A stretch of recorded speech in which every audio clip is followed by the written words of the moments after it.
기도하시겠습니다. 하나님 아버지 감사드립니다. 이 시간 또 하나님의 말씀을 듣기 원합니다. 성령 하나님 이곳 가운데 임재하셔서 저희들의 귀를 열어주시고 하나님의 음성을 듣게 하여 주시옵소서. 주님의 음성이 들려질 때 그 말씀에 순종할 수 있는 믿음 허락하여 주시고 우리의 삶이 하나님의 거룩하고 선하신 뜻을 따라가는 복된 삶 되게 하여 주시옵소서. 말씀을 선포하는 설교자 입술을 주장하시사 주님의 말씀만이 전해지게 하여 주시옵소서. 예수님의 이름으로 기도드립니다. 아멘. 오늘은 맥주 감사 주일입니다. 우리 먼저 설교를 듣기 전에 하나님께 감사의 고백을 우리 아마 찬양대 쪽에 소리 잡아주시고요. 우리 감사의 고백을 하도록 하겠습니다. 주님 감사합니다. 주님, 우리 한 번 더 고백하겠습니다. 주님 감사합니다. 어떻게 2025년도 상반기를 돌아볼 때 감사의 고백이 있으십니까? 아멘. 또 감사의 고백을 하는 시간들 가시면 좋겠습니다. 몇 년 전에 이 감사의 재발견이라는 책이 출간이 되었습니다. 이 책은 이 미국의 캘리포니아 대학교의 그 사이언스 센터에서 이렇게 감사에 대해서 연구하고 조사한 것을 이제 결과물로 내어놓은 것입니다. 프로젝트의 이름이 감사과학과 실천의 확장이라는 이제 그런 프로젝트인데요. 상당히 많은 돈을 들여서 2014년부터 5년 동안 이 프로젝트를 진행하고 그 결과물을 이제 책으로 낸 것입니다. 그 책의 내용은 이렇습니다. 결국에 감사라는 것이 인간 삶의 전 영역에 영향을 미친다라는 것을 밝혀낸 것이에요. 자기 자신, 개인은 물론 감사가 가족에게 또 이웃에게 또 나라의 어떤 것까지로 바꿀 수 있는 그러한 구체적인 사례와 증거들이 그 책에 제시되어져 있습니다. 그래서 감사하는 사람은 건강하다 그래요. 이 심혈관 질환에도 도움이 된다고 하고요. 우울감을 감소시켜 주기도 하고 또 회복 탄력성, 요즘에 들어보셨습니까? 우리의 마음이 무너지고 어려웠을 때 다시 또 마음이 새롭게 되어지는 것이 회복 탄력성인데요. 이 감사를 고백하는 사람들에게 이 회복 탄력성이 더 높다 이렇게 이제 이야기하고요. 인간관계가 좋아지고 또 정서적으로도 안정되어진다. 또 뇌과학자들에 의하면 이 뇌의 한 영역에 이 감사의 영역이 있어서 뇌의 구조까지도 변화되어지는 그러한 것들을 관찰했다라는 것입니다. 특별히 한 부분에서는 감사와 구제, 감사와 섬김에 대한 이 연관성도 조사를 했는데 감사의 고백이 많은 사람일수록 다른 사람을 구제하고 돕고 섬기는 일도 있었다라는 그러한 결과물이었습니다. 이 책은 어떤 뇌과학, 심리학, 사회학 이러한 세상의 어떤 기술과 도구를 사용해서 감사가 우리 인간의 삶에 어떠한 영향을 미치는가 이것을 이제 조사한 것인데요. 결론적으로는 무엇이냐면 감사가 우리 인간의 삶을 풍요롭게 한다라는 그러한 내용입니다. 여러분 그런데 그 사실 아십니까? 이것은 이미 하나님께서 성경을 통해서 우리에게 감사의 중요성을 말씀해 주셨어요. 어떤 성경학자는 성경의 아주 주된 핵심 가운데 주제가 바로 감사다라고 이야기를 합니다. 여러분 구약 성경 우리 레위기 말씀을 보면요, 제가 레위기 우리 구약의 파노라마 때 레위기는 5제사 7절기 이것이 핵심이라고 말씀드렸죠. 이 7절기에 대한 내용이 레위기 23장에 나와 있습니다. 많이 들어보셨던 유월절이라든지 무교절, 초실절 이러한 절기들이 7가지 절기가 있는데요. 여러분 그 절기 가운데 3가지 절기가 바로 추수와 관련되어서 하나님께 감사를 고백하게 하는 감사의 절기다라는 것입니다. 그래서 초실절, 7.7절 그리고 장막절이라고 불리우는 그 초막절 이 3가지 절기는 바로 우리가 하나님께서 우리에게 준 추수에 감사해서 하나님께 그 감사의 예배를 드리는 그것이 바로 이러한 절기다라는 것입니다. 그래서 하나님께서 우리 인간들을 위해서 친히 감사의 절기를 제정해 주신 거예요. 왜냐하면 이 아담과 하와의 타락 이후로 이 교만한 인간들은요, 교만한 우리들은 감사할 줄은 몰라요.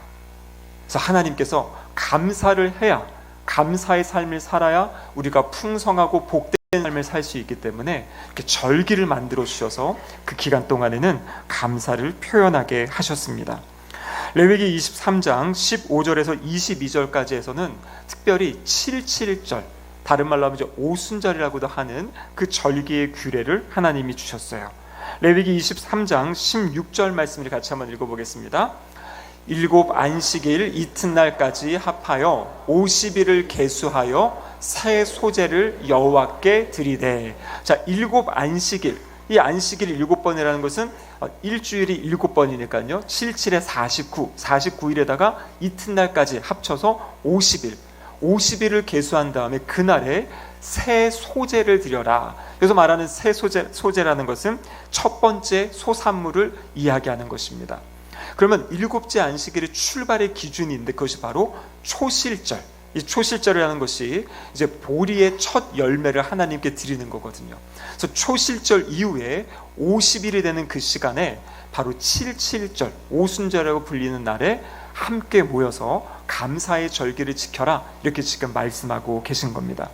그럼 그 절기를 어떻게 지켜야 되는가? 레위기 23장 21절에 그 절기를 지키는 방법이 있습니다. 같이 한번 읽어보겠습니다.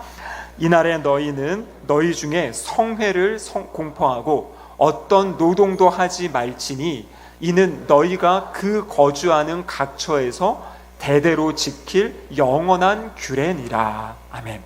이 7.7절 오순절을 지키는 첫 번째는 무엇이냐면 하던 일을 멈추는 것이에요. 하던 일을 멈추고 함께 모여서 그곳에서 하나님께 예배드리고 그 감사의 기쁨을 함께 나누어라, 서로 나누어라. 이것이 바로 7.7절 오순절과 관련된 이 감사의 규례입니다. 그런데 여러분, 이 규례는요, 이렇게 함께 모여서 하나님께 예배드린다는 것은 하나님이 우리에게 이렇게 아름다운 추수를 주셨습니다. 이 모든 것이 하나님의 은혜입니다. 하나님께 감사를 고백하는 것이고요. 그리고 또 한 가지 이 감사절에 해야 될 일이 있어요. 이 감사절을 지키기 위해 준비해야 될 것이 있습니다. 바로 레위기 23장 22절의 말씀인데요. 같이 한번 읽겠습니다.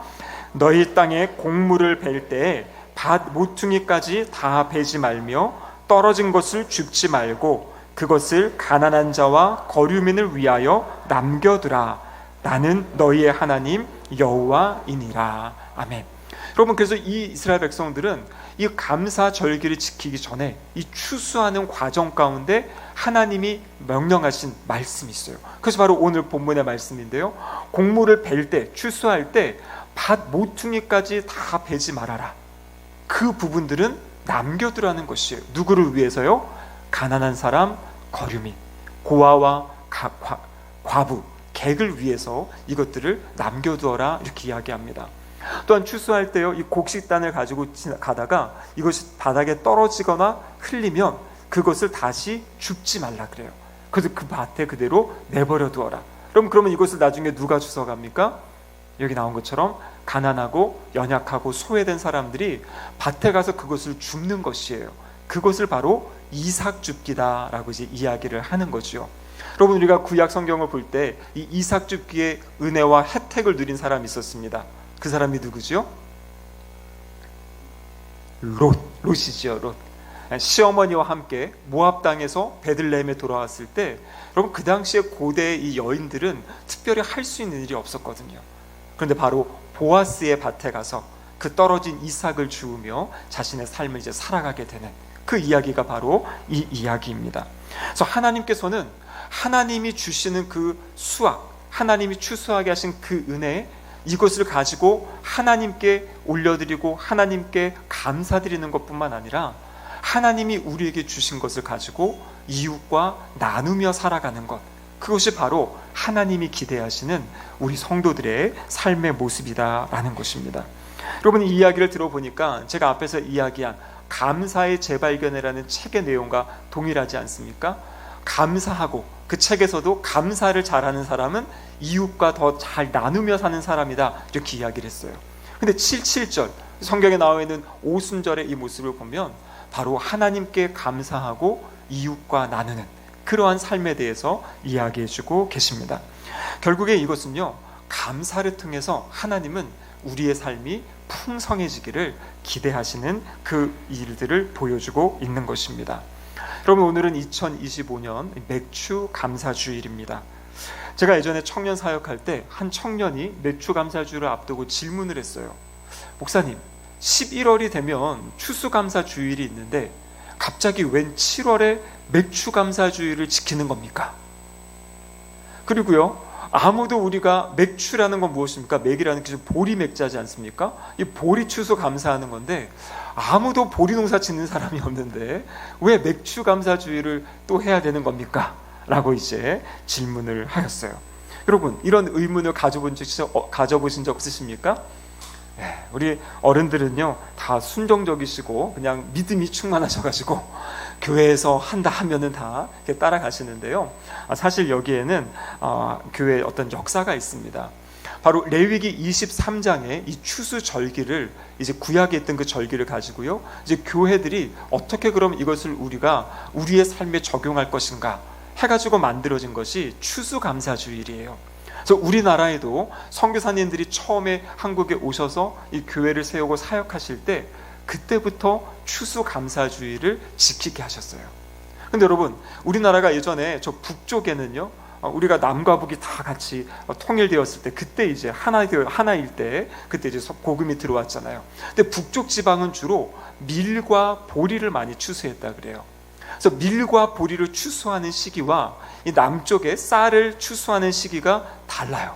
그래서 북쪽에서는 맥추감사주일을 지켰고, 이 남쪽 지역에서는 추수감사주일, 쌀 농사를 마치고 추수감사주일을 지킨 겁니다. 근데 이게 이제 우리 한국 상황에 따라서 양쪽에서 지켜졌던 것이, 이제 이것이 역사가 지나면서 하나로 교회 안으로 다 흡수되어 들어온 것이에요. 그래서 예전에는 각각 하나씩 지켰던 것이 이제는 이 맥추감사주일도 지키고 추수감사주일도 지키고, 그래서 이 교회에서 여기다가 새로운 의미를 부여했습니다. 그럼 맥추감사주일은 언제나 지켜오던 것이 이 7월 첫째 주잖아요. 그러니까 이제 한 해의 절반을 마무리하고 또 새로운 이 나머지 절반을 시작하는 어떤 그러한 새로운 출발점으로, 그래서 상반기를 감사하는 의미에서 하나님께 감사의 또 예물을 드리고 예배를 드리고, 그리고 또 하반기를 또 기대하는 마음으로 출발하자라는 의미로 이 맥추감사주일을 지키고 있는 것입니다. 그래서 여러분, 맥추감사주일을 생각하실 때는요, 6개월 동안에 주신 은혜에 감사하고 또 새롭게 우리의 삶에 함께 하실 하나님을 기대하는 그러한 절기로 생각을 하시면 되겠습니다. 오늘 우리가 읽은 본문 시편 23편은요, 시편 중에서도 아주 많은 분들에게 사랑을 받고 있는 그런 시편이죠.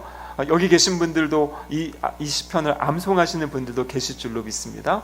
우리 교회에 이렇게 예배당에 내려오는 딱 그 순간에 보면 거기에 예수님, 목자 되신 예수님이 또 양을 안고 있는 이제 그러한 모습을 보여주고 있어요. 그래서 이 찰스 스펄전 목사님은 이 시편을 23편을 시편 전체의 아주 진주와 같은 가장 달콤하고 은혜가 넘치는 시편이다, 이렇게 이제 이야기를 하십니다. 근데 이 시편은 전통적으로 신뢰시예요. 하나님이 이런 분이시기 때문에 내가 하나님을 의지하고 신뢰하겠습니다라는 고백인데요. 근데 성경학자들에 의하면 또 이 시는 감사의 시로도 분류할 수가 있어요. 하나님께서 나의 삶에 역사하신 그것을 감사하고, 그리고 그 감사의 마음을 가지고 또 새롭게 나의 삶에 일하실 하나님을 기대하는 그러한 시편이 바로 시편 23편입니다.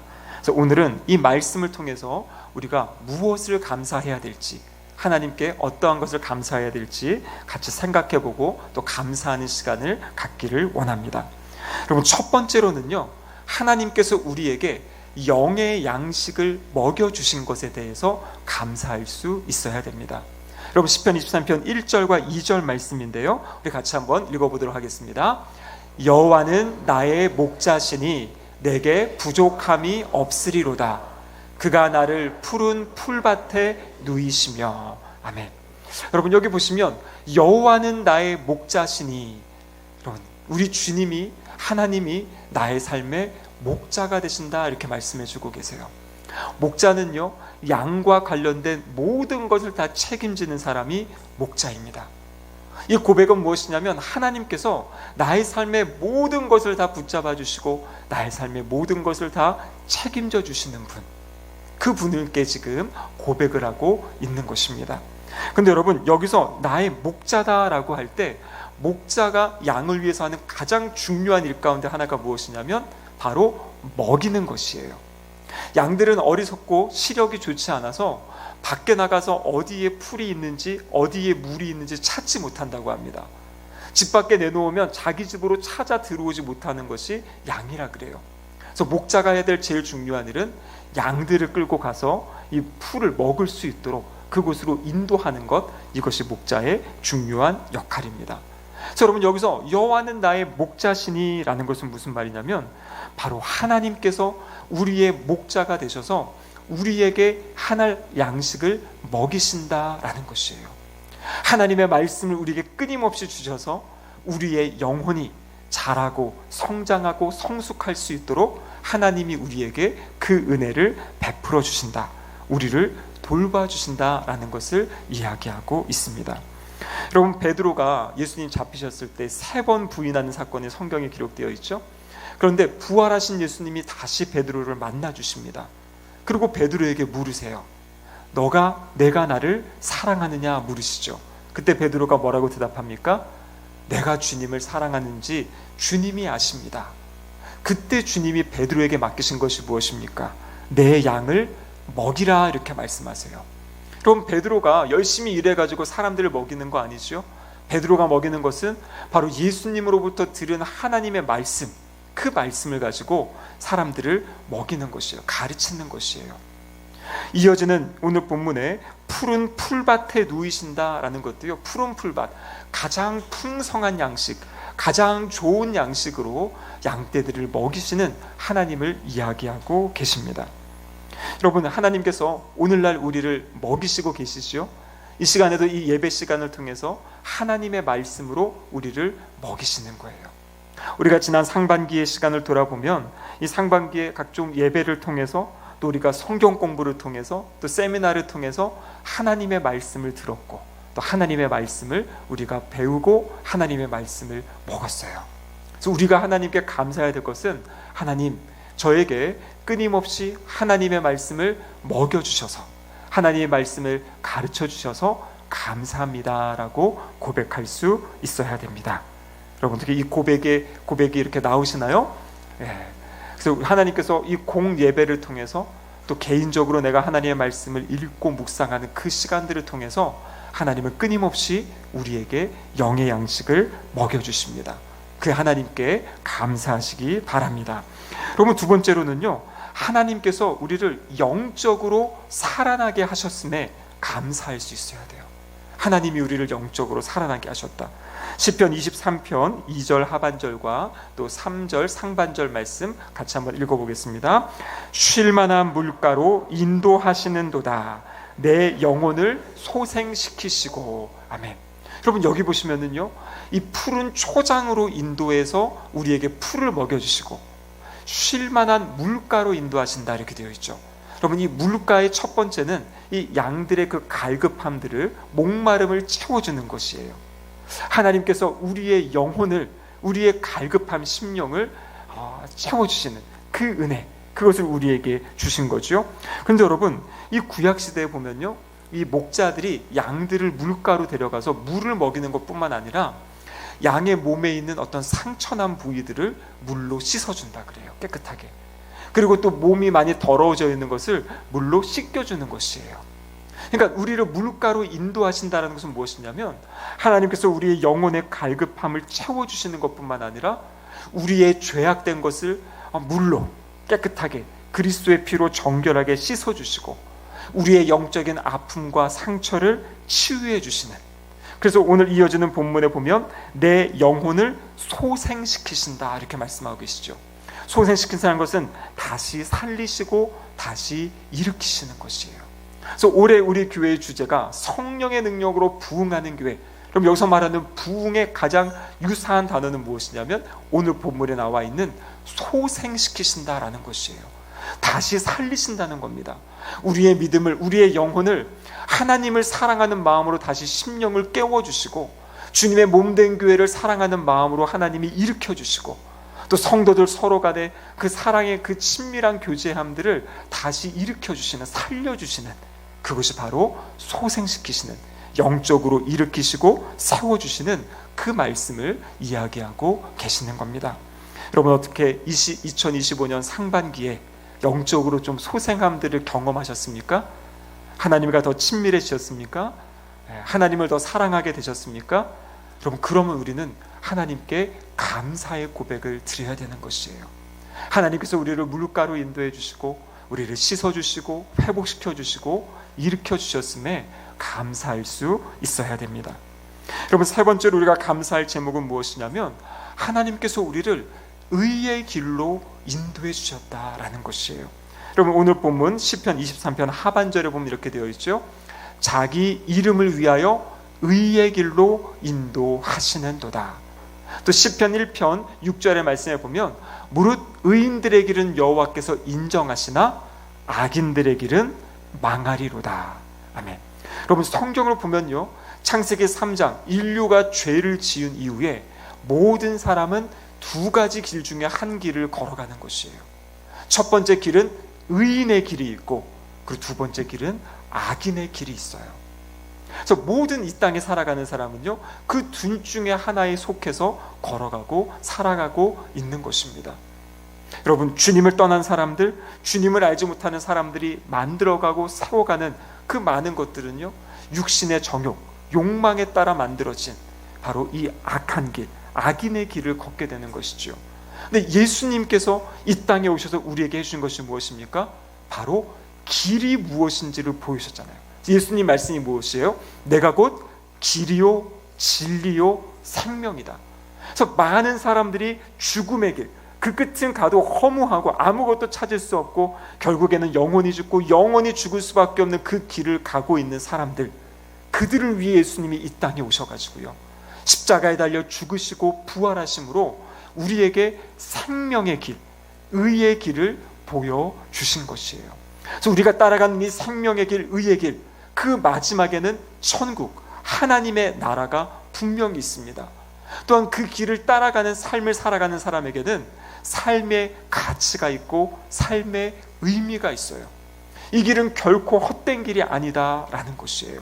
주님과 동행하며 살아가는 삶, 주님의 통치를 받는 삶, 주님의 다스림을 받고 주님께서 우리에게 맡겨주신 우리의 각자의 삶의 자리에서 하나님의 말씀에 순종함으로 하나님 나라를 세워가는 그 복된 삶을 살아가는 삶, 이것이 바로 하나님이 우리에게 주신 은혜다라는 것입니다.